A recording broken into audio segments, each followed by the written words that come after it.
Yeah, I see where it's. You know, we'll try. I don't know. All right. But or it's just Wait, bad. am I I don't know. downloading something? Are you? I'm not. I don't think so. Let me close Steam. In case it's doing something crazy in the back. Yeah, yeah. Like it shouldn't be a bandwidth issue. Wait, I yeah. don't know what the issue is. It's just a bad day. Bad day don't know. for stream, you know. Yeah. I guess Anyhow. we're gonna do it anyway, though.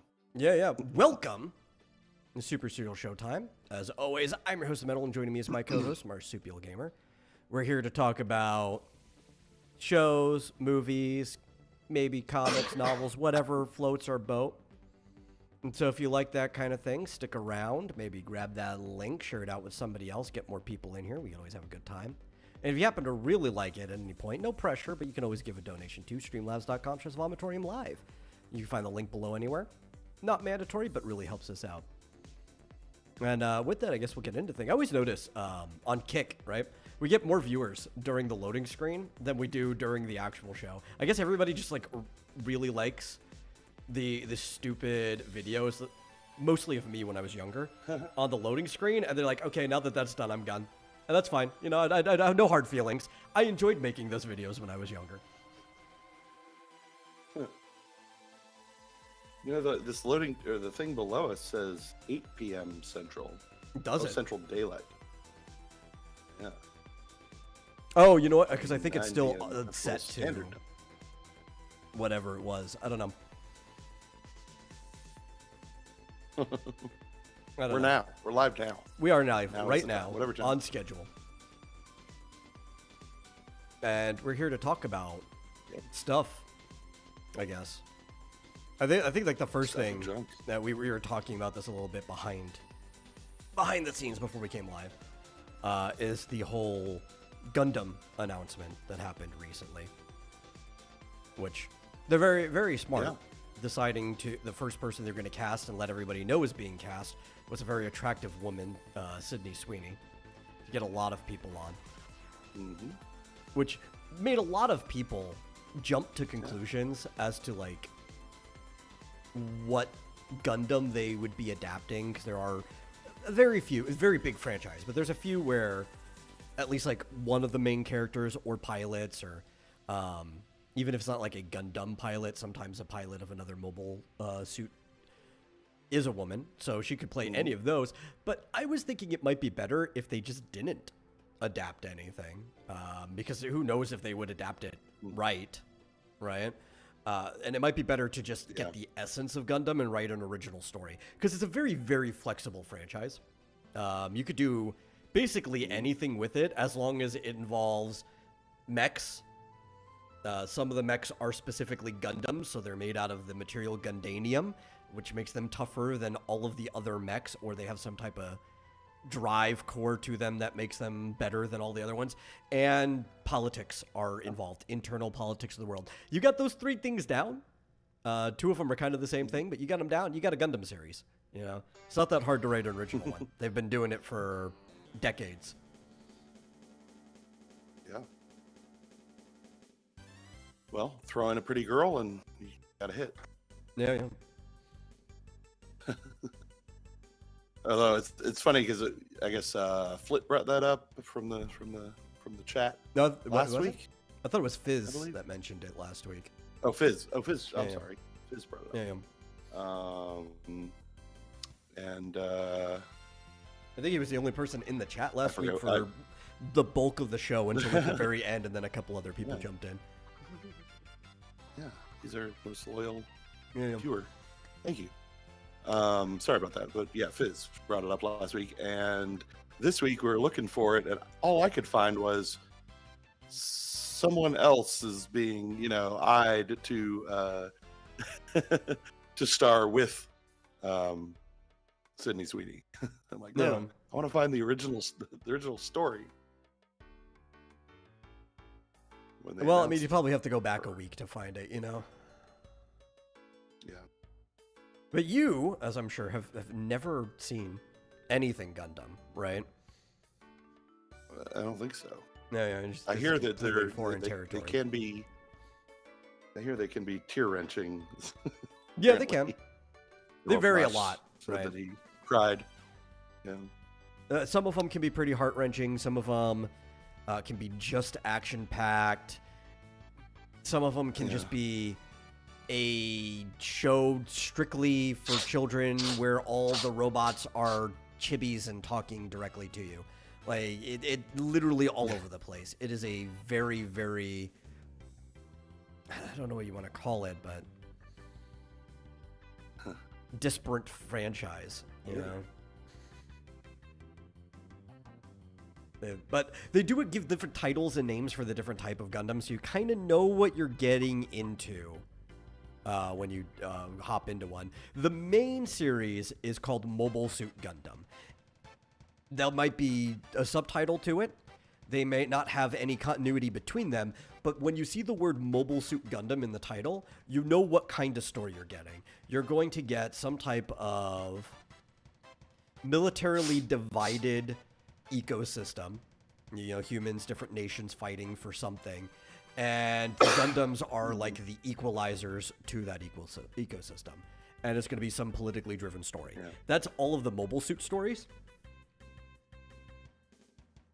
There are Gundams that don't have the word Mobile Suit in front of it just because it's like some spin-off or franchise, and those are where it usually gets weird. But if you see the words Mobile Suit Gundam, that is the classic storytelling method of the franchise.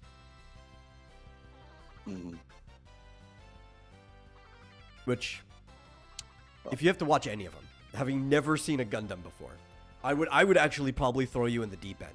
The smartest thing to do would just be to watch Mobile Suit Gundam Seed, right? That's probably the soundest story that has lived well the longest. Like, it's held up well.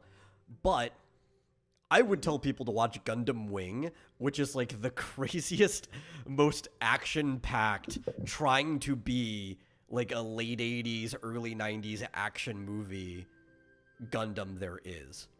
Or like the main character will just like skydive into a place with a parachute and they'll just roll down a cliff for a while and then just spring to his feet. Like everything makes sense in world, but sometimes just taking the clips out of context, it seems like it jumps from one thing to the other nonsensically. Yeah. Because it's just trying to be an action movie of a series. But it's great. I love Gundam Wing. It's got a great movie that follows it too. So that's the one I would tell people to jump into if they've never had any experience whatsoever. The other one I would probably recommend is, is it G Warrior Gundam might be the name of it. It's like Mobile Suit Gundam G Warrior. But it's basically the professional wrestling gladiatorial Gundam, where instead of having full-on wars, they all send their representative Gundam to fight each other, and it's almost like a sporting match that people watch, while also cities from the old civilization just get destroyed in the process. But that's a fun one. Everybody has like racially stereotypical mechs, which is kind of cool too, you know? Like everybody loves Neo Mexico's Gundam. That one's pretty cool. Yeah. Well, if I ever have time. I'm like rewatching old shows that I've seen a million times. Yeah. But yeah, if I ever feel like when you should be watching old shows you've never seen before. That's a better use of your time. Yeah, I sometimes do. Yep. Yeah. And I still haven't caught up with Uzaki-chan wants to hang out. Although now I'm extremely disappointed by the English dub. The English just stick to the Japanese. dub. Yeah. I'm sure they probably butchered the localization anyway. Like, she probably says things she would not have said in the manga. Yeah. Or doesn't say things he's supposed to say. Yeah. But I feel the same way about this Gundam movie as I do about the Zelda movie. I want them to just not adapt anything and just come up with a new story for it using elements from the franchise. I think The best way to do it. You can't really upset people too much if you go out saying that's what you're going to do too. They're like, yeah, this is just a new story in the franchise. It's not connected to anything because you set expectations right. Yeah. That sounds good to me. I mean, if it's, as you say, it seems like it should be easy to come up with a story in the universe. Yeah. The Gundam multiverse. Doesn't seem like doesn't seem like it would be, something that would break the real story or anything. Yeah. Something completely unrelated without, screwing up the main story. Listen, this is the same franchise that had a crossover with Hello Kitty where she was like 10 feet tall and floating in space next to a Gundam. Yeah. And you're right about, Zelda's the same way. Every game takes place in a completely different time period. You could say, this takes place somewhere around here or a completely different universe that just happens to have the same names. I don't know. Yeah. I think when you're working with a really flexible franchise, you could choose to adapt something directly, but something that has like the breadth of playing through a whole game and all the story that can be crammed into it, or watching an entire series, it's really hard to condense that into a movie properly in like just the runtime limitation. And it might be better to just make a new story using those elements instead. Otherwise, you just run the possibility of making a bad adaptation instead of just making a new thing. Yeah. By the way, I was trying to take those images of Link and Zelda that we talked about last week and animate them using AI just to get 6 seconds of video. What is the deal? I don't know. Just for fun, playing around. But like, AI cannot figure out bows and arrows. Because Zelda's carrying a bow. And I was just like, have a monster pop up and she shoots an arrow at it. Yeah. It failed utterly. Like, it does not understand. It doesn't understand the concept of a thing continuing to be the same thing. Well, it doesn't understand concepts at all. That's not how it works. Yeah, but it should understand objects. An object being continuing to be that object. Don't you think? Maybe. But like, it first off, it turned the concept of firing an arrow into a bunch of sticks flying off in the same direction, magically appearing and flying off, and then the bow like turned into a sword or something. It's like, what are you doing? Like, just keep things as they are, but just make them move. Anyway, yes, that was utter fail. I did not post it anywhere. I didn't save it. I was like, this is just embarrassing. It can't do bow and arrow. I'm not surprised. Even you know why? Because you have to think about how AI thinks, right? Or, it's a lot of how it, right? Mm-hmm. Yeah, it is a lot of moving parts, but it's also something that goes from being one thing into two things, right?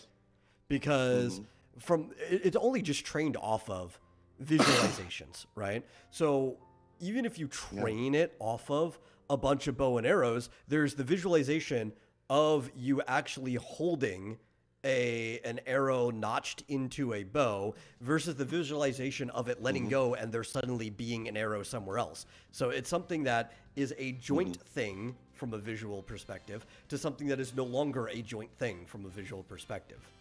Because you have to treat images like language, right? So there are certain things that follow, and you should think that language-wise, a bow flying from an arrow should follow having a notched bow and arrow. Like, that should be the logical thing that the AI wants to follow with, but that doesn't mean it was trained properly around bows and arrows. Yeah, apparently nobody thought to. Can handle a sword, although it does tend to make them appear and disappear. Yeah. Into thin air. Well, it's kind of like the full glass of wine out of somewhere, but right? Because you have to specifically train it to be able to fill up a glass of wine all the way, because there's no images anywhere of a full glass of wine, like to the brim, because filling a glass of wine to the brim is not what you call a full glass of wine. It's that problem. Like, you actually have to go and manually train this stuff. It's crazy. It's funny. Yeah, I don't know. I think you would. Yeah. What's funny? What's interesting is that my coworker has, his method is to ask one AI to generate a prompt to do what he wants it to do, and then he gives that prompt to a different AI. Yeah. And it works better. Very detailed. Yeah, I've been seeing that for a while now. That was kind of like the thing where it's like, oh no, of course if you use AI, you're still an artist, because there's the art of prompting, and everybody's making a big deal. But even back then, it's like, you can just have an AI write your prompts for you. Like, where's the art there? That's right. And honestly, half of you, the AI is probably going to write a better prompt than you would anyway, even if you practiced. Yeah, it does. That's why it's a better way to do it. Anyway, no, I wouldn't. I only fiddle around with it to make memes and stuff. I don't do anything that I would normally pay an artist for. Yeah. Well, I mean, some people used to pay artists for memes, right? Like, you just go to Fiverr, you drop $5 down, and they just spit a meme out for you. I could do that. If it's a still image, I can usually do something with Photoshop. But, so did you see the sequel to Silent Hill is coming? Return to Silent Hill. Oh, okay.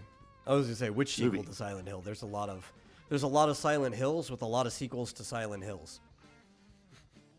Yeah, the sequel to the first movie. Has there been more than one movie? Yes, there's been 2 different Silent Hill movies.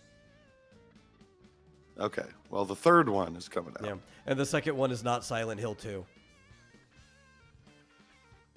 What is it called? I think it's just called Silent Hill. It might have a subtitle or something. Silenter Hills? Hill? Well, I don't think it's a sequel. I think they just made 2 separate Silent Hills. I don't know. I've only seen one of them, but I know there's 2 that exist. Oh, Silent Hill Revelation. Revelation, okay. Yeah. Came out 6 years later. See, I was wondering that because I was thinking to myself, like, I think I've seen maybe both of them, but like, so many different things happen that maybe that was all one movie. I couldn't.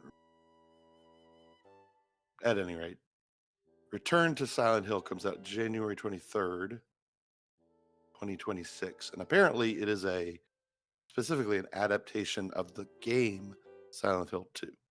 Okay. This is the best one. So, in the you want to see the trailer? I guess if we can handle it. Since everything's kind of going bad today, let's see. I have to. Oh yeah, I forgot about that. I don't know if we're gonna drop even more frames because I'm trying to run this. Oh gosh. I think it's literally just bandwidth. Yeah. I don't know why. Like, I'm just constantly in the red. Huh. I don't know why either. Can you see it? Yeah, I can see it. It doesn't matter whether I can see it. It's like whether so they who's can. This guy? Yeah, can anyone see it? Yeah. I think so. The dude was the main character of Silent Hill 2. Okay. Cool. Just what really matters is technically there is a canon. What's funny is I watched the most recent one. Oh, did you? Are they going to follow it? Well, so the thing is, there's multiple endings, yeah, right? So it's like someone. The dog ending is the best ending. The dog? Yeah. Is he trying to rescue a dog? No. He walks into the control room, and it was just like a Shiba Inu pulling the levers the entire time. It's the joke ending, but it's the best ending. How do you get that in? Uh-oh. I guess the pyramid head is back. Yeah. Is that in every Silent Hill or no?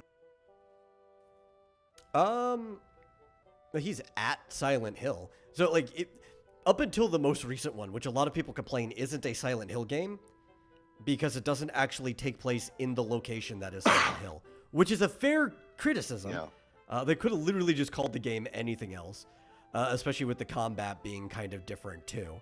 But all of the games prior to that one took place at the location that is the town of Silent Hill. And he does exist there. The Pyramid Head, the first time you interact with him, is the worst, right? In 2. Because you're just like in a room and he's there and you're locked in there until the bell, the gong of the town, the clock tower, stops ringing. So you basically have to run around and avoid him until the bell stops ringing, and then you get to leave the room. Yeah. So he's not even in the first one? No. Oh. Alrighty. I know, it can be confusing because the movies decided to bring him right away in the previous movie. Because he's the most interesting character that everybody knows about, so of course they had to.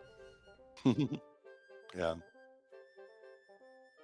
Well, I was going to say, I watched the first one and there's that, the growing vines and the red flowers and stuff coming up over the windows. I just remember that from the most recent Silent Hill game, Silent Hill F or whatever. Yeah. Or as I like to call it, Silent Hill.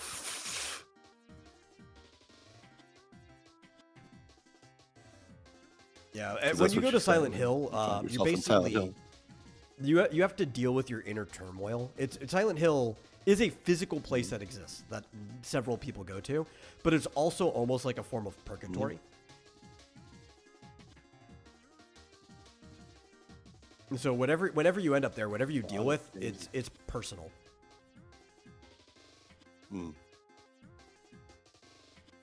There's also mysterious nurse mannequin things. Yeah. Well, like the thing that's the worst is so he loses his partner before the story starts, right? Who's like this very sweet, innocent girl. When he ends up in Silent Hill, he's dealing with another woman who looks basically identical to the woman he just lost, because this is a manifestation of his mind, except she is very scantily clad by comparison, right? And so that's also another part of him having to like wrestle with his internal demons, and just everything about it is it's almost like a hell. Like you could almost call it Silent Hell.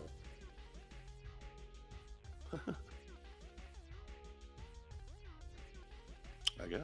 But the dog ending is the best ending. That's all that matters. Yeah. I don't know if this has the dog in. It probably won't. Is that Unless the end of that's ending Silent Hill 2 or? Yeah. Just Silent Hill 2. I think it's the only one that has a dog ending. Yeah. What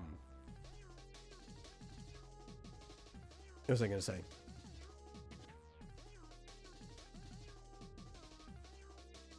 Oh, I completely lost my train of thought. I was gonna say something about something about the inner demons.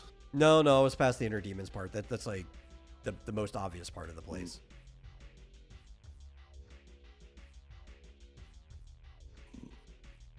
All right. Yeah. Well, I just noticed that was coming.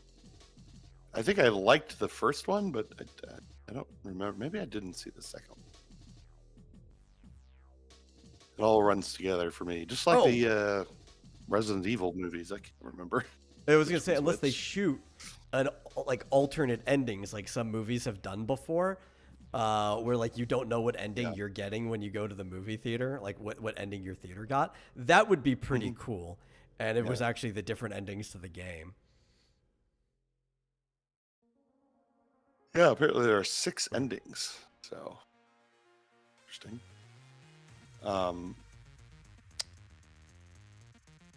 So what? Like, is it controlled though? I mean, or is that just a joke that No, that's just a there's joke a ending. control room at all? Okay. So even the control room part of that is Yeah. is part of the joke. Because, you know, it is kind of a sick joke, but it's also a pretty poppy ending, you know, dogs on monitors. Mm-hmm. It's like a dog parade almost. Yeah. See, one of the monitors should have like dog porn on it. Well, No. probably shouldn't. No, But- not at all.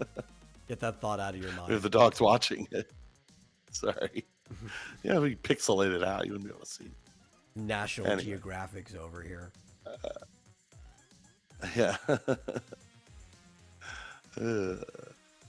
Yeah, it reminds me of what is it called? The cabin something? Cabin in the Woods. Cabin in the They're Woods kinda is a controlling great everything. movie. I love Cabin in the Woods.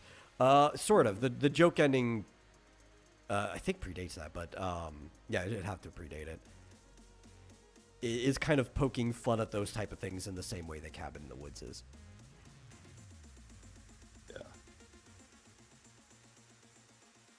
Cabin in the Woods has a great ending though. Oh yeah. It's very cosmic horror, right? And it has the type of like poetic, ironic ending that a cosmic horror should have. Yeah. And comedic. The guy that's been wanting to see a deadly mermaid finally saw one. And he died to Can't it. kill Yeah. him. I just like that the werewolf that they let loose was the one that killed the director that we only saw at the very end of the movie anyway. He just came down the stairs. Sigourney Weaver. Yeah, took a bite out of her and dragged her back upstairs and like, well, here's to the end of the world.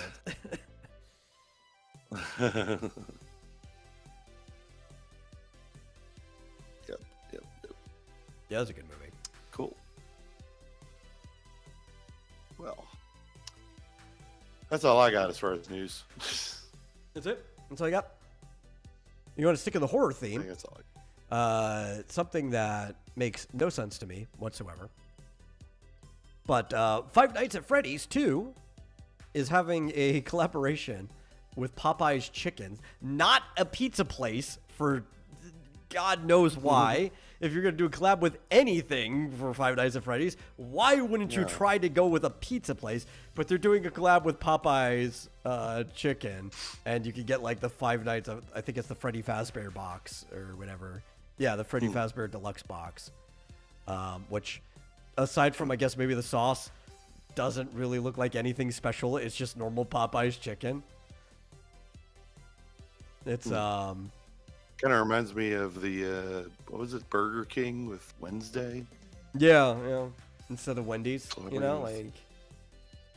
like Yeah. I think, or was it? I thought it was Wendy's that did that, wasn't it?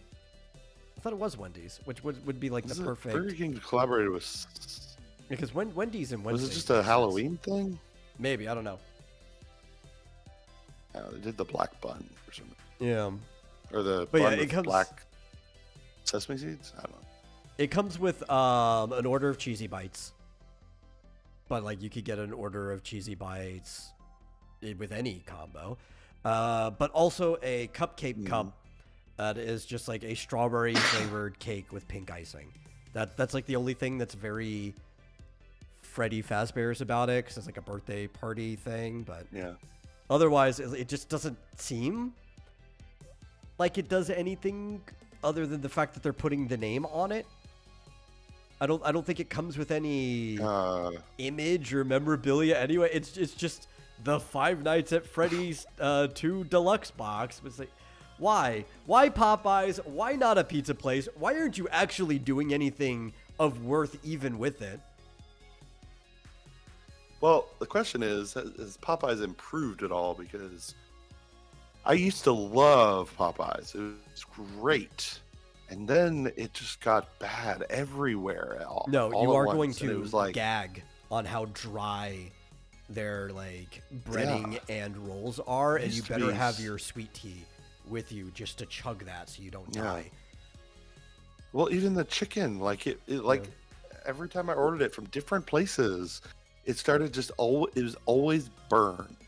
Just always tastes like burned Yeah. charcoal and dry and awful. And I was like, what happened? I loved this place, years ago.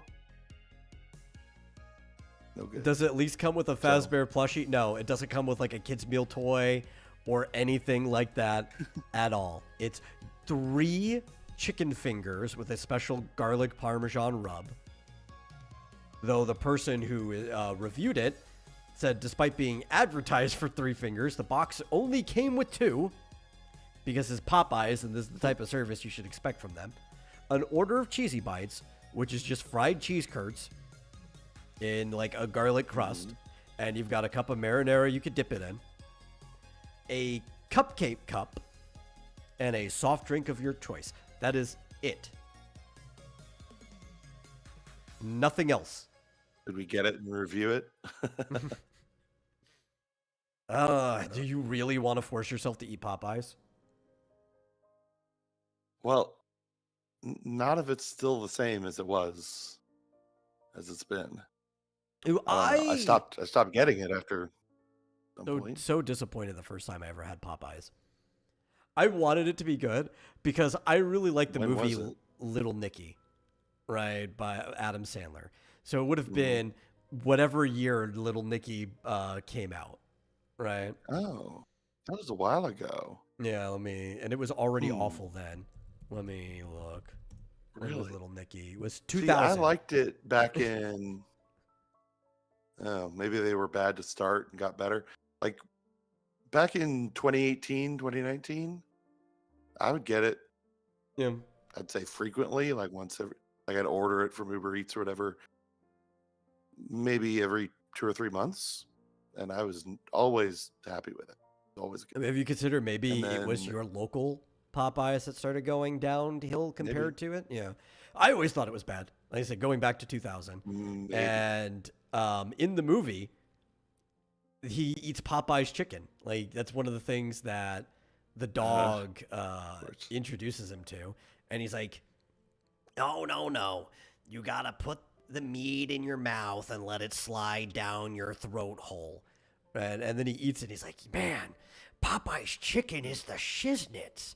Right. And then there's a part too where he stops some demons from beating somebody up by like magicking them Popeyes. And they say the same thing. It's like, Popeye's chicken is the that for real? shiznits. Yes, that is an actual thing that happens in the movie. And I'm just like, man, Popeyes must be pretty good because I'm a kid watching a movie, right? Clear product placement, but I'm a kid watching a movie. I go to Popeyes, one of the worst chicken experiences I've ever had. Now, Wait, what movie is this? Little Nicky. It's an Adam Sandler movie. Oh, I thought you were talking about Five Nights at Freddy's 2. I was like, wait, no, there's a dog no. in Five Nights at Freddy's 2? No. I'm talking about Little Nicky. I'm talking about this is why I ate Popeyes for the first time. Because Little Nicky made me think it was going to be good.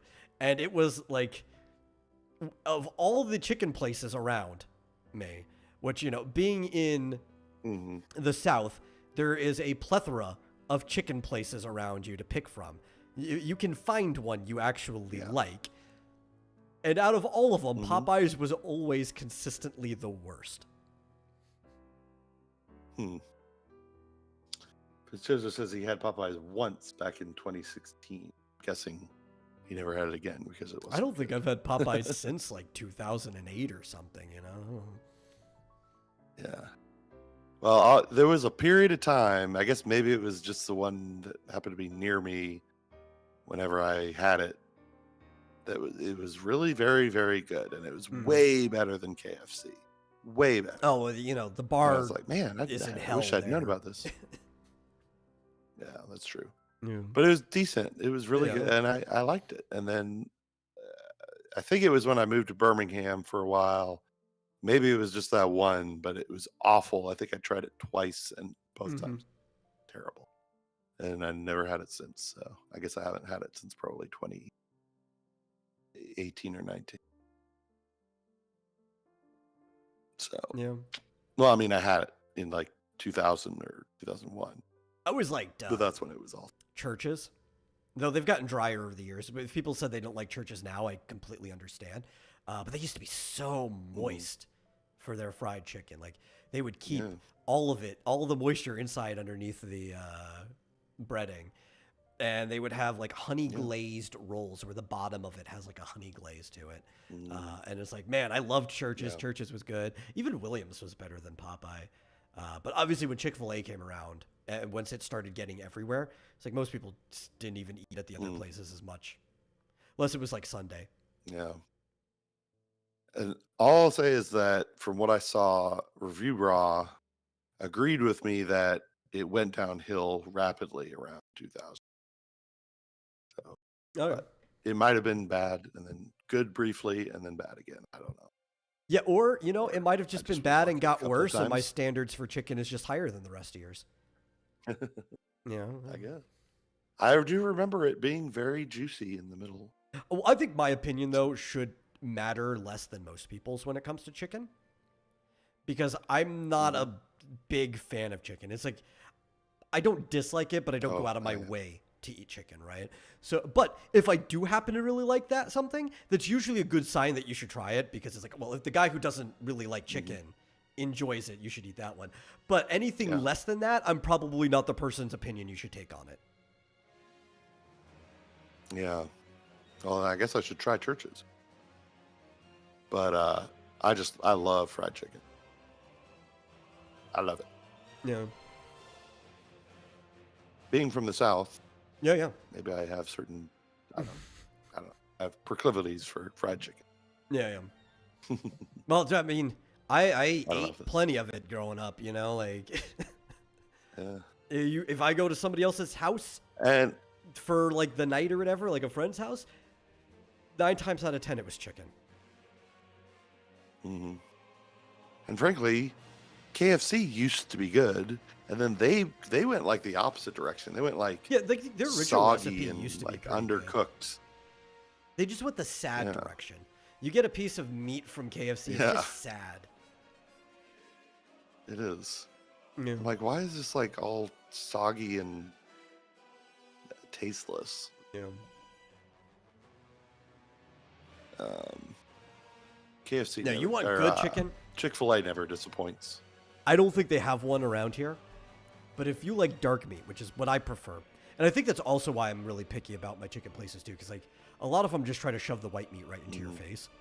Yeah, but that was all propaganda. It's because the white meat's cheaper. That's why they want to sell it to you. It costs them less. Yeah. But But they if charge you like, more. and they do charge more for something that's like less flavor and cost them less. And yeah. It's all propaganda. And it's for dry big or- chicken. Yeah. But if you like dark meat and there's a wing bucket near you, Wing Bucket is a place to get it. They give you the full wing. I love Wing Bucket. Nice. All attached. Mm-hmm. Yeah. Wing Bucket. Former co-host of this show Oh, worked at a Wing Bucket. I see. Is it based in Dallas? Probably, yeah. I would Looks guess like so. Yeah. They've got great sauces too.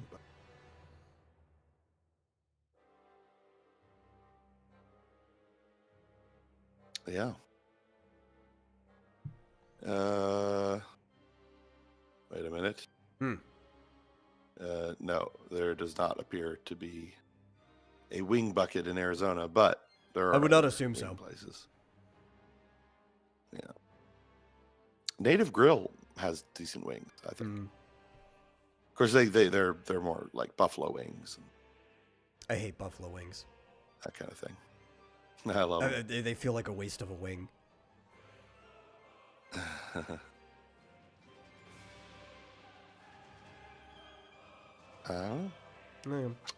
But we have some chicken. Maybe I should make some fried chicken because I make pretty good. Yeah. You just pretty much Especially just drum load up sticks. on dark meat, so. Yeah. In fact, that's what I was looking for Old Bay seasoning for because my Old Bay chicken wings. That's how I got my first wife to marry me. Made her fried chicken with Old Bay. Good stuff. Anyway, enough about talking about about food. We've got yeah. plenty of food coming in a few days. Yeah, make the audience hungry. They'll be getting their wings and drumsticks from a different bird later this week. Yeah, I think that's this week, right? Yeah. Yes. In fact, 3 days. I think I need to move the Thursday show to Friday because I completely forgot that this Thursday is Thanksgiving. Until my brother, he reminded me, and then I already forgot again. We might be having guests as well. Okay. I'll drag the kitchen table back out into the kitchen where it belongs for that day. Well, I should probably go get some more chairs too because we've only got 2. Unless we just use that for the buffet table. Probably. I think we're probably just gonna end up eating around the couch again like last time. Yeah. Man, I really don't see any news about anime coming up. Well, I thought Apothecary Diaries was done. I have no clue. Was that just a season finale? I thought it was a series. Okay. I've heard decent things about it. Like, I don't have any reason why I haven't watched Apothecary Diaries. I haven't seen it. I couldn't tell you anything about it. For some reason, I thought everyone was talking about, the series finale. Like, this is the last Apothecary Diaries. And now I'm seeing all this stuff about 3rd season. I'm like, maybe it must have been the season finale.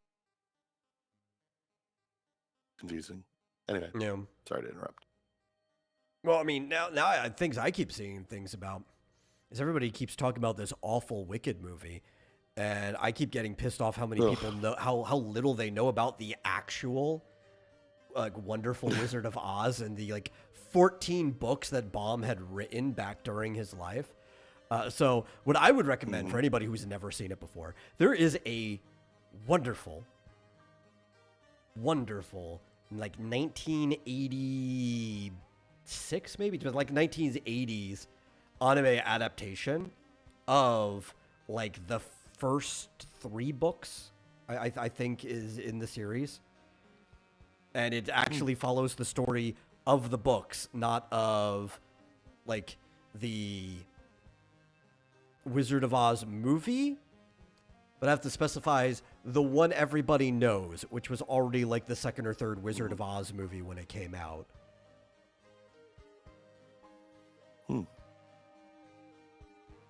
Oh, interesting. There was a movie in 1982, an anime film, and then 86 to 87, a 52-episode TV series.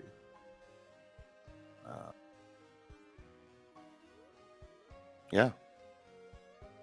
Although it looks to me like she's wearing ruby slippers, red slippers. Yeah. Yes, I do mean the 38 film. I don't have to specify the year, though, because I could just say literally the film everybody knows. Because almost nobody knows any other film than that one. Yeah. I believe it was 1939. But yeah, I do recommend people go watch the anime adaptation. Usually, if you want to talk about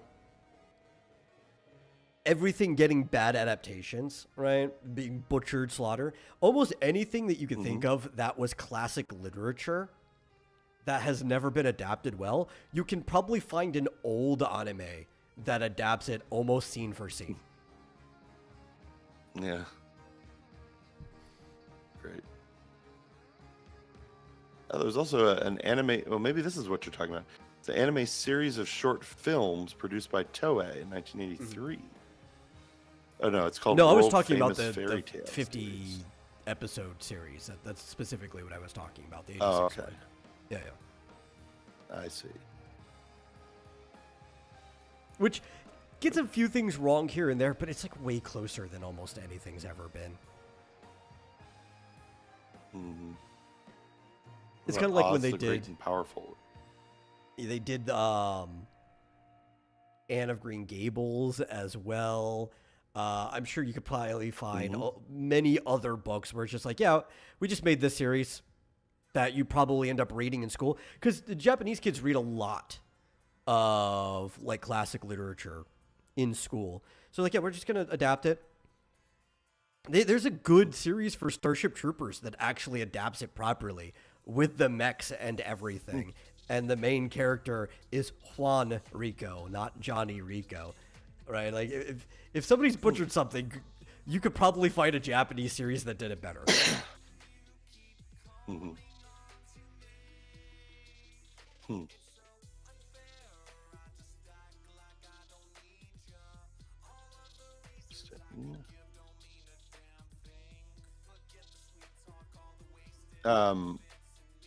Was that? I remember there was a cartoon, I think in the 90s, Yeah. of Starship Troopers. Is this different from that one, or is that what I'm thinking? I don't remember. That's close to the time where the anime was made, so maybe it might be what you're thinking of. But Yeah, except this was clearly American. oh, well then no. Or maybe they were both around the same time. But Fizz asks, would anyone even accept the old lady with an eye patch as the Wicked Witch of the West? Well, I mean, you're supposed to, because she had an eye patch. They also never mentioned the color of her skin, which means that you should be defaulting to her having just like maybe pale skin like everybody else around her. Because if it was different color than everybody else, it would be mentioned. That's something that you would notice.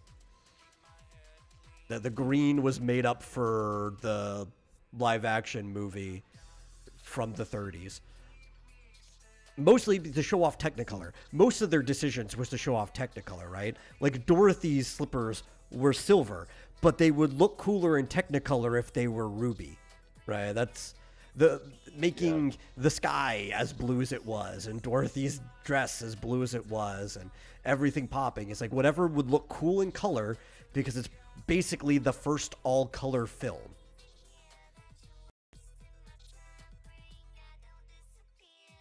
Yeah, yeah. They did look pretty nice. Yeah. I don't blame it. The movie looks good. Okay. I think it still looks good, despite being really off. What, the original movie? Yeah, or like the 1939 movie? Yeah, that one still looks great. I've seen that movie like 100 times. Mm-hmm. Yeah. Yeah, so there was an American television series called Roughnecks, Starship Troopers Chronicles. It looks like it was only one season. Yeah, that's probably, I'm guessing that has to do with the movie. Right, like they made that because of the movie. Yeah, probably. Yeah. But it was 40 episodes. And then there's the Starship Troopers sci-fi anime, Japanese 6-part OVA. Yeah. And that one's actually close to the book. Like, that pretty much just tells the story of the book. That's cool. Never seen that. Juan. Yeah, it makes sense because he was from Buenos Aires. Mm-hmm. That does make more sense. In the movie, I mean, he was clearly white. I was like, oh, I guess, okay. Yeah. Made him Johnny right, Rico. so. Yeah. He did not look. Where's Buenos Aires? Is that in Brazil or Argentina? I do not remember. I think that's Argentina, isn't it? Maybe. So. Yes, it is Argentina. Which there are a lot of Germanic folks in Argentina. Yeah. I suppose. Yeah.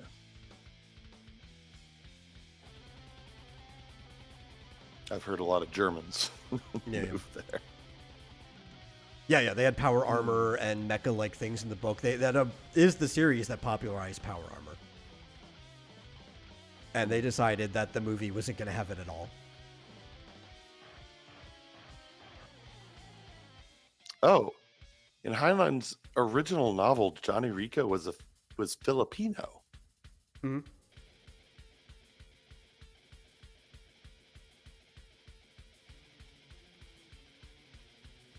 And in the Japanese OVA series, he's Argentinian of Spanish descent.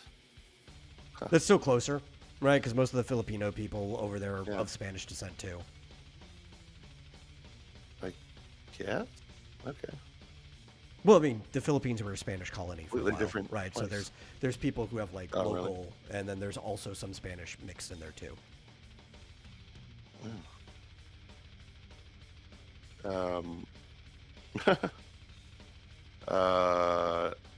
Dizzy in the novel is a man? Okay. Interesting. Okay. Yeah. It's very, very different. I guess so. Alrighty.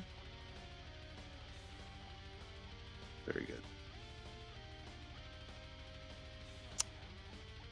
Yep. What else you got? Well, where was it? I have this. The potential or eligible nominees for Best Animated Feature at the Academy Awards is up, and man, a lot of the list are just anime. There's a lot of eligible anime for it this time. Plus K-pop Demon Hunters, which doesn't fit in that category, but it's kind of sort of adjacent, right? Yeah. But the Demon Slayer movie is eligible. The Chainsaw Man movie is eligible. There's a tie-in film for Hatsune Miku Colorful Stage that is also eligible, which that's a mobile game that they have a tie-in film for. Okay. There's also Chao and The Legend of Hei 2 are on the list. And it is funny just how many more like foreign films are on the eligible list than local domestic products. Because I mean, has this even think about it? Has this been a good year for animation at all locally? Can you think of like an animated film from this year? Has there been any? Some Pixar slop. I don't remember. I don't know. Can't think of anything else. There was that awful. Did the Mario movie ever win anything? I don't remember, but there was that awful movie that Gendy made this year about the dog that was gonna get neutered, and he goes off on like a fucking spree, and I'm like, why Gendy? Why did you make this movie? That's definitely not winning awards. I never heard about that. Yeah. You know, if you search for animated movies 2025, half of them are live action movies. Like, come on, Google. That's okay. Most movies now are practically animated anyway. The category is almost losing any like meaning to it. But seriously though, I think Smurfs is like the only one. Yeah. Dogman, I guess, was the movie. I forgot the Dogman this came out. year. I haven't seen it. I don't know if it's good or not. I don't know if it's like better than Captain Underpants, because Captain Underpants had such like a mixed response, right? To where there were like newer kids or people who had never actually read Captain Underpants ended up really liking the movie. Some people who read Captain Underpants ended up liking the movie. Most of the people that I personally knew that read Captain Underpants didn't like it. They're like, this doesn't even get the books at all. Yeah. I practically barred my kids from reading Captain Underpants. I read the first one and I was like, You what just don't is like this? toilet humor. This is don't you, awful. right? This is garbage. Just like They no will be toilet dumber humor if they read in this house at all. No, I don't. No. I mean, they were reading good books. I was like, you're not going to regress to this. They're like in first and third grade. Yeah, I mean that's about how old my brothers were when they were reading it. Yeah. Like I've said before, I was just slightly too old for Captain Underpants when it was newer, so I didn't get into it. But my brothers, being like 2 and 3 years younger than me, were right about the right age to be enjoying that, and they loved those books. I appreciated them from like a design aspect because they were kind of activity books too. They'd have like the flipperama and stuff. It was a good thing to occupy a kid on like a road trip. Mm-hmm. I guess. Yeah. But I've heard Dogman's better. Oh, Dr. Seuss would be better, but there's no activities in Dr. Seuss. That's the problem, you know. They need to reprint Dr. Seuss activity books where they add activities to Dr. Seuss in disposable form for road trips, like just paperbacks.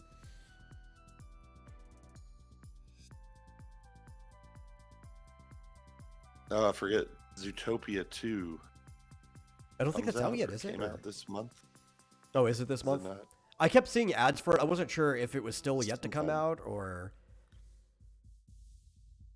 I think it must, because I'm seeing it has...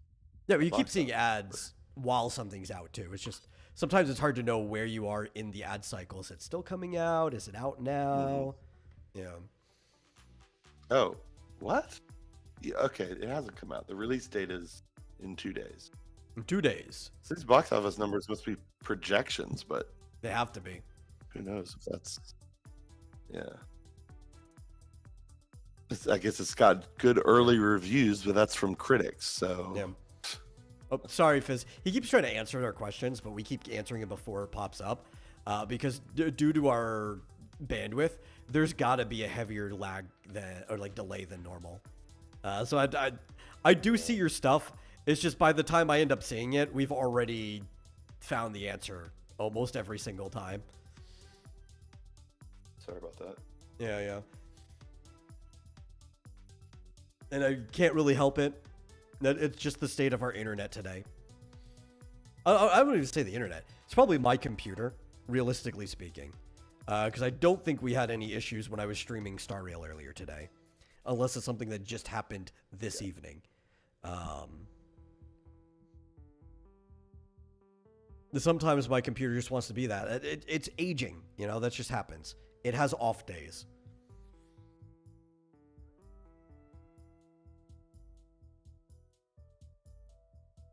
Sorry, I got a message I had to answer. Yeah. Yeah. So, yeah, like I asked Grok what were the best animated movies of 2025, and number one was Zootopia 2. I'm like, wait, that hasn't even come out yet. You know, like it would know the list of movies, but I don't know if it'd be able to discern what's best. I don't think it has that capacity. Yeah. Oh, I said according to most people, so I think it went to Rotten Tomatoes. But of course, the Rotten Tomatoes score is 100% critic, so I don't. Yeah, because nobody's watched it yet. They don't even allow audience scores until the movie comes out. Yeah.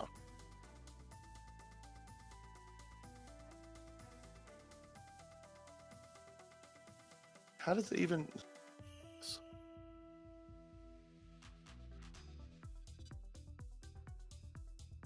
I don't know. I'm trying to think what other movies came out this year that are animated. Did I even watch any? Is the only animated feature film that I've seen this year K-pop Demon Hunters? Because if that's so, that is sad. I need to go watch something else that's new because that was not a very good one.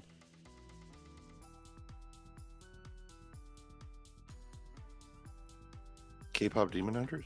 Yeah. I think that might have been the only one I've seen this year. Mm-hmm. I need to go find something else. I'm gonna watch like a bootleg version of Chainsaw Man or something. Mm-hmm. Okay, so I told it to give me the top 5 based on audience scores. And of course, Utopia 2 drops off because it's not out yet, so it's not super fair to that one. But guess what the number 1 is based on the audience? It was the K-pop Demon Hunters. K-pop Demon Hunters. Let's see. The Bad Guys 2? The Bad Guys 2. Yeah, that one came out. Apparently got 89% on Rotten Tomatoes audience. I'm looking at other ones. Looney Tunes movie. Batman Ninja versus the Yakuza. This is an HBO Max only film. sounds awful. Uh-huh. Oh, wait. We were going to talk about a movie that we saw that we forgot to talk about last week. Oh, we were going to talk about Frankenstein. Yeah. Yeah. We didn't end up getting around to that. Which Yeah. I enjoyed a lot, though. The more and more I reflect on it, the less I enjoy it. Not so much that I didn't enjoy the movie, just not to the same level as when we watched it. There's a lot of like, you're sitting in it, you're kind of just like riding the momentum of the thing you're watching. But then when you actually get to reflect on it, it's like, there are some things I didn't quite like about that. But was it all based on the book? I mean, the things you didn't like? I mean, no, not necessarily. But I kind of knew going into it, it wasn't going to be fully 100% the book, because we got to read some of Del Toro's opinions and stuff before the movie came out and watched it. And he even said that this wasn't just going to be an adaptation of the book, but it was going to kind of be like a love letter to the other like Frankenstein movies and stuff that have come out, including the original one. Though I do have a few issues with that, because I don't think it was that good of a love letter.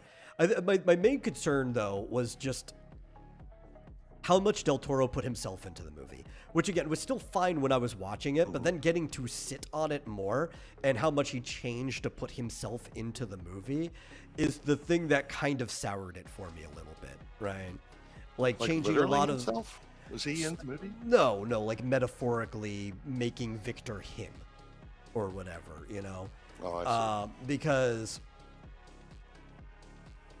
he changed basically every single relationship of Victor's. Which is, in a story, the relationships between characters are kind of the most important part of a story, right? And it's not that it was a bad movie. I enjoyed it. But by changing all of the relationships of the characters, even if you do get things from the source material right, you kind of just like soured the entire thing and made it a different story. Yeah. But I think at the end, it only docks like maybe 1 point out of it. I went from thinking it was like an 8 out of 10 down to like maybe a 7 out of 10. That's not too bad. Pretty good. I mean, was it just like, if you didn't know anything about it though, like, did you like what the character in the movie, or did you not? Well, that's the problem, trying to divorce something like that from the source material, right? Which you have to try to do. I've done that before, where like I have different ratings for like the Mario movie if I divorced it from the source material, different ratings for Dragon Ball Evolution if I divorced it from the source material. If I were to completely divorce this from the source material, yeah, maybe I'd bump it right back up to the 8, possibly. That is a hard thing, because like it's obviously flavored so much by the history of adaptations of that movie, and of that book as well. Because technically the original movie is an adaptation of a play, a theatrical performance that was done. It's not of the book, which has become more popular than the book itself has at this point. But yeah, maybe. Did he have bolts in his neck? I actually don't know. I've never seen the play. I've read parts of the script, just be like, oh yeah, this is clearly what the movie was riffing on. But and it was like the second play too. It wasn't even like the original one that was done. It was just like really popular at the time. Like there were aspects of it that were really good. But I think other things that soured on me too is like, why did some things happen? Like, if I'm gonna criticize it for just being the movie, there's some things that don't make sense as to like why they flowed from one point to the other.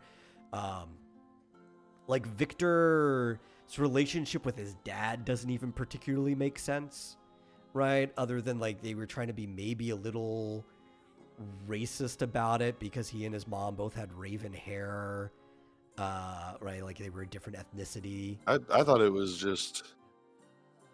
just trying to explain why he was a bit abusive to the They monster. were sure, but very high expectation. they did like really lay into it with Victor's own words that it was because of his hair that he was being abused by his dad, and why his brother wasn't, because they had the same hair color.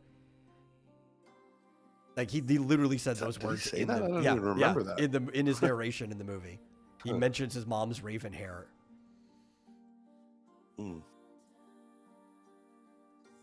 Which is not how it is at all in the book, by the way. Yeah. In fact, in the book, I think his dad's actually really, really nurturing. If anything, he's almost like a free-loving hover parent. Where like, yeah, just go do whatever you want. Don't get hurt, but just go do whatever you want. Type guy.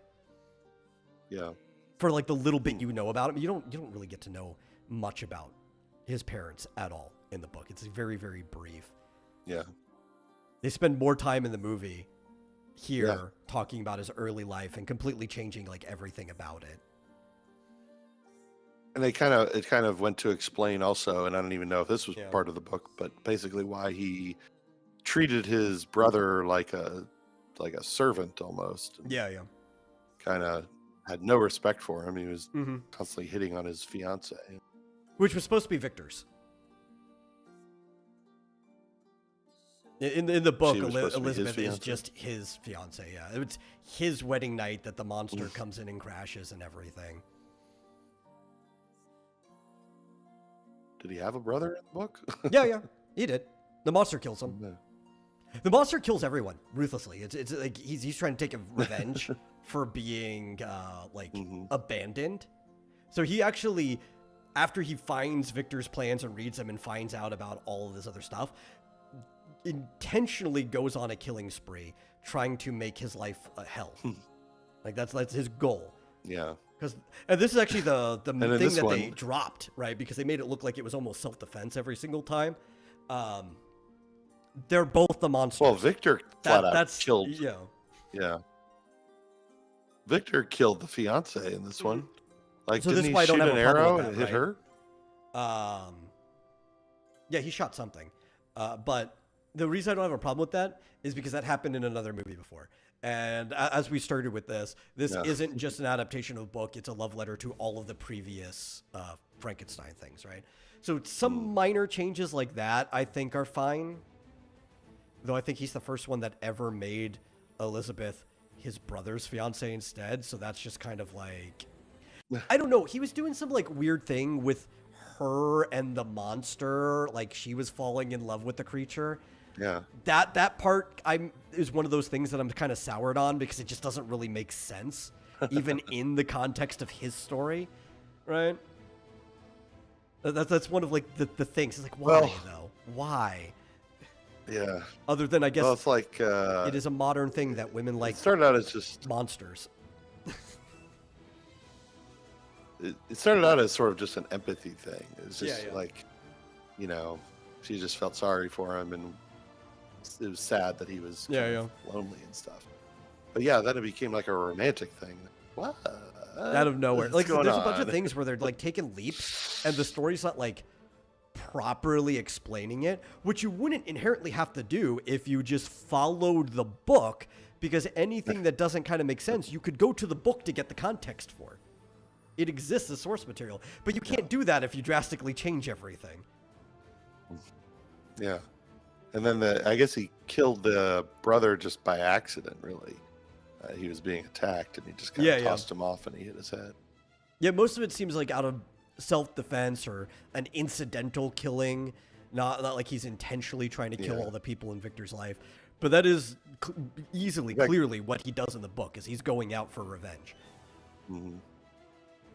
Yeah, I mean, in the movie, they made the creature a lot more sympathetic, because I don't think he killed anyone intentionally until gets to the ship in the ice, and then he's presumably he's just trying to get to Victor, and they're trying to stop him. So you could argue there's some level of self-defense there because they're shooting at him, even though he is the aggressor. So by law that would never be covered as self-defense, but he is attacking people who are already shooting at him.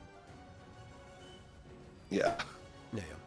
So I haven't read the book, but this movie makes him very sympathetic. And it's really and makes Victor cool look extremely. because Victor is kind of a piece of shit, and most movies Yeah. don't depict Victor as a piece of shit. So that part I like. But then you go and you just like change everyone else. Like, you know who's also a piece of shit? The creature. Yeah. And you know who's not? Literally everyone else in Victor's life. They're all nice to him. Yeah. Yeah, and this one, the creature is, I mean, he's nice to everyone. He's just like, tries to help the guy with the blind guy. Well, that happened in the book. Right, like he actually was making friends with him. It was a pretty good one because obviously as a blind person, he can't see how deformed he is. So he's becoming friends with him just because of the character. Yeah. Yeah. Well, I liked it. I don't know that I've seen very many Frankenstein movies other than there's a lot. Young Frankenstein and sort of Van Helsing, but that's about it.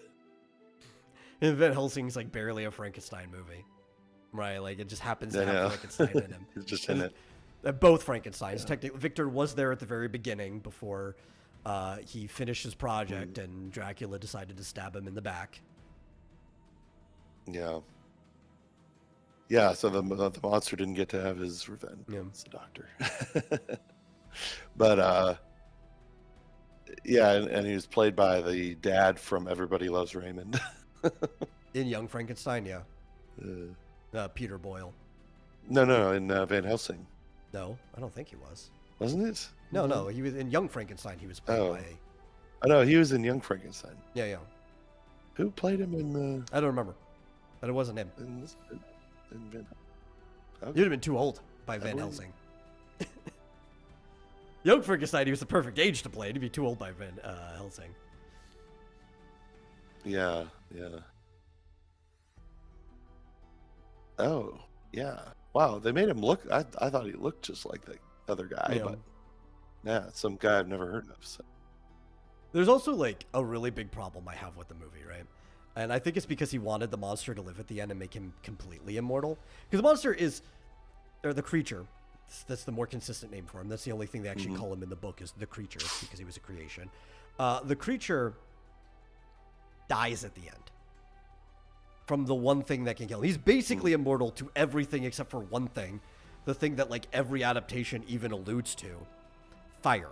At the very end, he basically creates a bonfire in the Arctic after like the captain, who's like the only person surviving from the ship, goes away, and he sets himself on fire, and that's how it ends.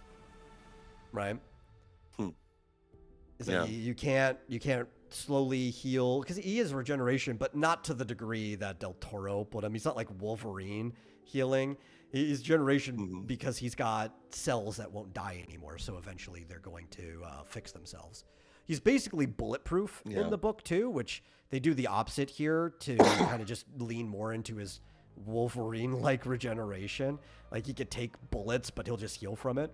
The only thing that can kill the creature is fire, and he kills himself at the end. In this one, Victor sets the entire castle on fire, and I guess technically the creature himself never got set on fire. He made it out through the sewer hole before it got to him. But with the way this went, you kind of get concerned whether fire would have actually killed him or not.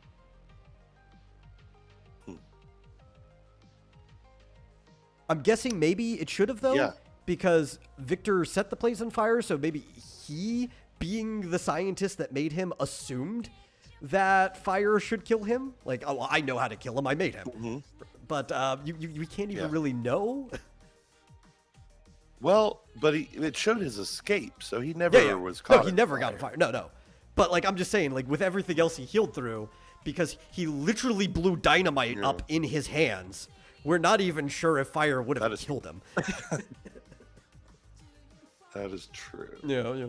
It was a badass scene. That was weird. That should have should have blown himself apart. I mean, not just like basically blew the flesh off his fingers, but yeah.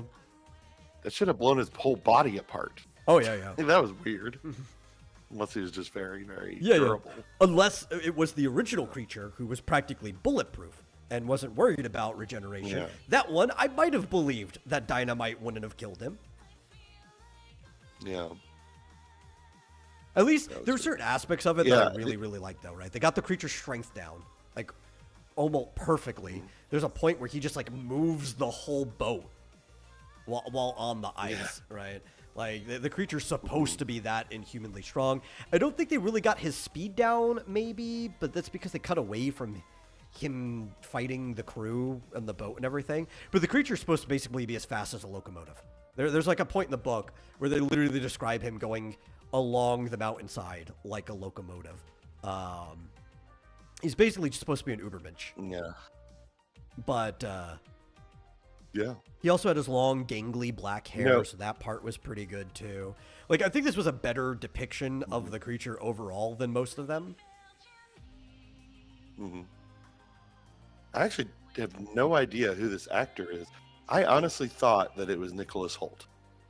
I thought he was the one playing. Oh.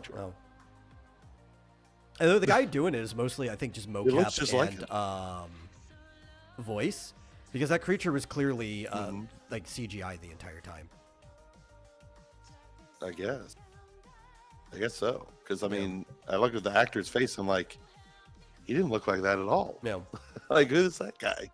Well, I mean, wasn't in it's this movie. easier to insert a 7, nearly 8 foot tall monster if you just have him be a computer rendition. You just Thanos him into the movie, you know? This guy's 6'5", so I guess it was pretty easy to make him look pretty tall. But yeah, they must have just CGI'd his whole face, because they basically stuck Nicholas Holt's face on him. To me, that's what he looked like. That's crazy. But yeah, the only two main characters I recognized was Oscar Isaac and chick from Maxine. Well, there's another weird thing too. So there was at least 2 characters from Victor's life that were deleted from the story, but a lot of times those 2 get deleted anyway, so it's not that weird, I guess. It's just 2 less people that the monster goes around and kills. But also he added a new character to the story altogether, which was like Elizabeth's uncle or something. It does not exist in the books at all. This is a new character. I don't even think in a previous movie. He's like added for this movie. A lot of the actual Prometheus references come from him, right? Because there are a lot of references to Prometheus in the book. One of the other title for the original book was a modern Prometheus. He even at one point says, "I am the eagle gnawing at your side," as a reference directly to the story of Prometheus, right? But it's like so weird because I guess if you really want to call mind to other movies, though I don't know why you wouldn't do this instead of making a brand new character. In the movies and in that play, Victor has an assistant, right? This is not in the book. He does not have an assistant in the book. He does everything basically in secret by himself, squandering like research funds, going out and getting all of the parts that he needs himself, functionally almost like grave robbing or whatever. But every adaptation, he has an assistant. I can't remember the name of the one in the original, but as of Bride of Frankenstein, they introduce Igor, and he kind of becomes the assistant in every adaptation after that. The guy in the original one had like a normal name. I can't even remember it at this point. But this guy kind of filled the assistant role, but he was also like the patron / backer of the whole project, because he had like a very rich, deep pocket and a reason for having the project done that also, to me, maybe cheapens this. Maybe not this version. Maybe it doesn't cheapen the version of the story. It cheapens Frankenstein as a whole, but if only considering this movie, maybe it doesn't cheapen it. I got to think about that further. Well, I mean, it didn't change Victor's no motivation. Yeah. It's just this guy was dying of syphilis and I guess wanted to be resurrected or whatever. Yeah, he wanted his brain. That's Victor probably didn't- already filled with Victor didn't- syphilis anyway. Yeah, but he didn't care at all about that. So Yeah. Yeah, Victor doesn't need a Renfield. Renfield. That's like the day Renfield guy was- that helps Dracula. Right. That's saying like Yeah, I don't know he's- why he's Victor the needs assistant. a character like that. Yeah, it he would have been doesn't- funny if the guy who played Renfield had been the monster, but Yeah. apparently not. And he never needed anybody like that in his story. Mhm. Now, because the whole story of Yeah. Frankenstein is the hubris of man, right? And it's not about like whether science goes too far or not. Clearly written in the book, it just says like man's hubris is science. It's the act of playing God at all. That is the entire notion of the book. Just don't even get started. And it's supposed to be like, don't be Prometheus bringing fire to people who aren't ready for it. So Victor needs to basically, I think, be a solitary creator to properly play God, right? I think giving him assistance or having other people pushing him to his project or whatever kind of makes the story weaker from like a philosophical level. But like I said, I don't know if it makes this movie weaker though, given all of the other setup from earlier in the movie. I think it works in this context because instead of the lightning strike of the tree giving Victor the desire to work with electricity and to start studying science that way, the thing that inspires him is the death of his mother. So I think somebody else having like I'm going to die, so I'm going to push this along involved doesn't really soil the specific themes of this adaptation. I think that kind of ends up working along with it. Yeah. Yeah.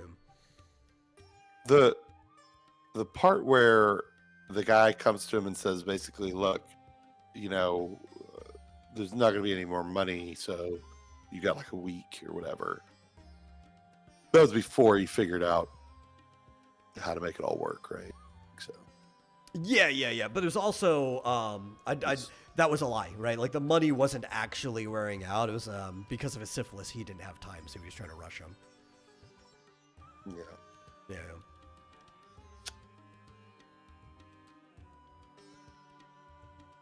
Well, yeah, I liked it. I mean, I think if you I want to would say rewatch 7, it. that's a fair score. Yeah, like I think it's a good movie.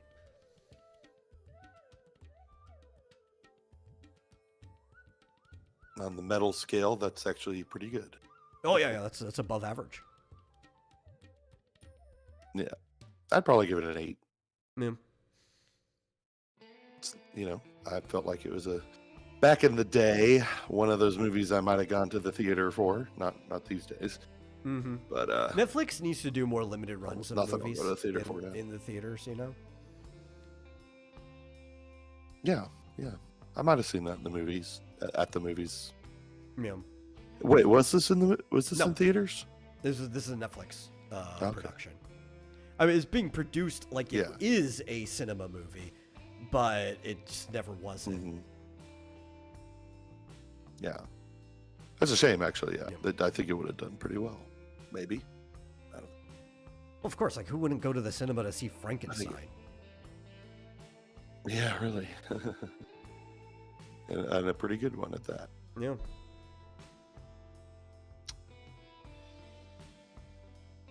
Well, actually, one thing I do really like is that even though it was told in the wrong spot, I'll still give it credit. It's one of the few ones I've ever seen that actually has a Victor's tale and the monster's tale, like two actual different spots where they're telling their story. Though, Yeah. if you were doing it properly, at one point in Victor's story, at the night of the wedding or whatever, when the monster shows up, that is when the monster's supposed to tell Victor his tale. So the monster's tale, or the creature's tale, is embedded inside of Victor's tale. That's all being told to a ship captain. because Victor dies before the creature actually makes it into the cabin. He succumbs to his illness in the actual book. But in this one, they wanted to wrap it up, give him like a kind of satisfying ending with the creature. So the creature goes in and is like, but you've only heard one side of this story. Wait till you hear mine.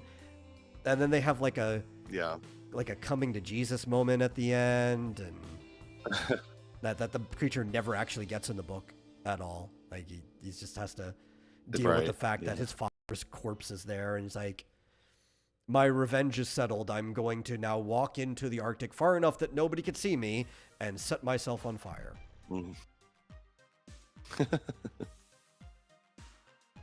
Yeah. But I mean, he did come to terms with it at the end. That part is kind of the same. Just Victor wasn't alive for it. Right. Neither was the rest of the crew. It's a sad movie all around. What? This they one all died? No, this one, the whole crew's basically alive. Yeah, no, it was like basically just the captain left in the book. Yeah. Oh, right. Yeah. I think I remember that. Yeah. Yeah, and this one, he's like, hey, might as well give you a push while I'm at it. And Yeah. freeze the ship, and they're all, hey, we can all go home. See, they made him so nice, like to everyone. I know. Like you can't dislike him crazy. unless you're Victor, or somebody who thinks he's too ugly to like. There's a lot of those people. Yeah, I guess he just set out to be like, okay, the monster is monster in name only, but he's actually the good guy. To everyone. Well, to be fair, we always call him the monster because like every adaptation has. I think he's called a monster at one point, but not like directly as a name. Yeah, the creature is the only thing that he's actually called in the book. That's it. Mm-hmm. And sometimes like Victor's the one that's actually called a monster. But he tries to be nice at first. Like he really did. That stuff with the family, that was in the book.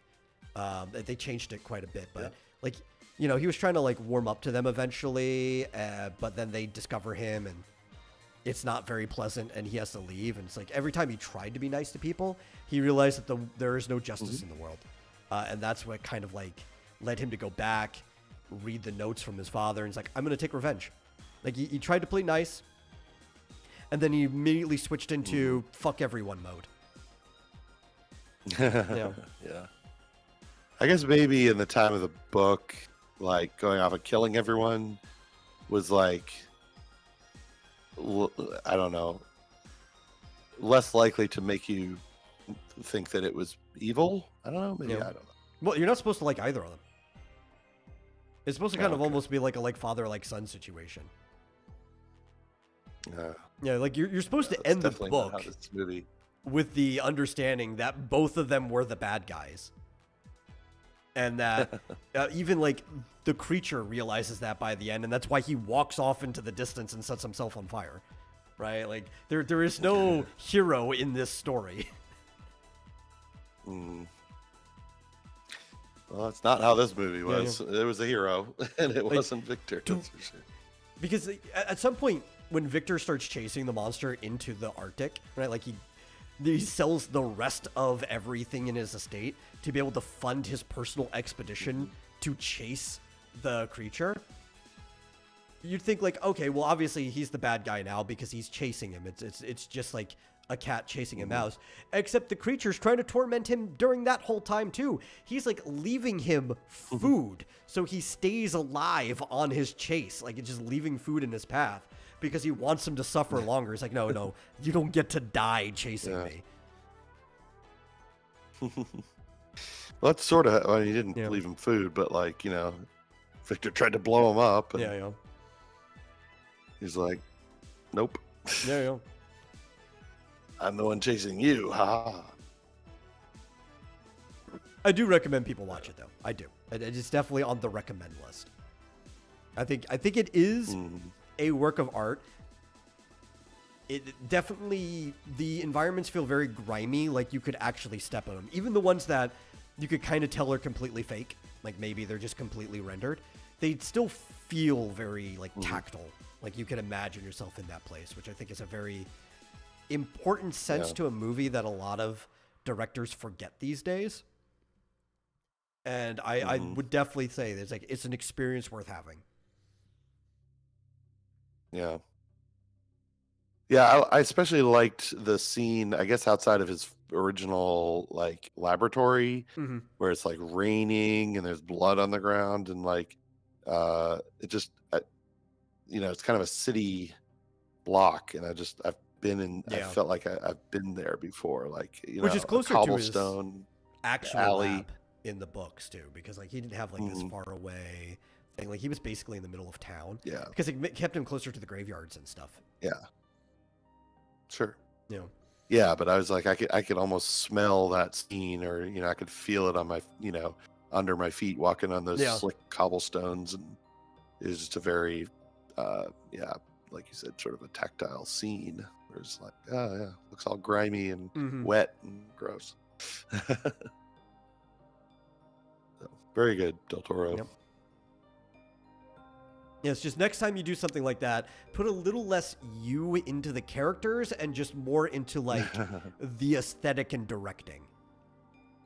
Because I want a director to really feel like they're in the movie, but I want them to feel like an ambient god that it has like, this is a work of art they produced. I want to feel their voice in it.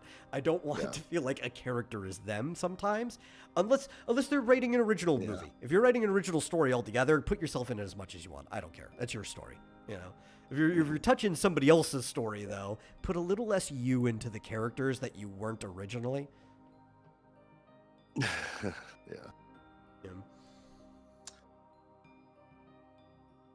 I don't know But about that's you, it. my laptop is dying. Yeah, well, we finished the show anyway. And honestly, the longer we go, the more and more frames we drop. So it's probably a good time to cut it here. Yeah. Thank you all for watching. Really hope you enjoyed the show. If you did, hey, grab that link wherever it is. Go share it with somebody else, whether they like it, whether they'll hate it. I'll take some hate viewers. I don't care. And if you really enjoyed it, consider giving a donation to streamlabs.com/vomitoriumlive. Not necessary, but really helps us out. And we'll see you guys in whatever the next show is. Bye. Happy Thanksgiving.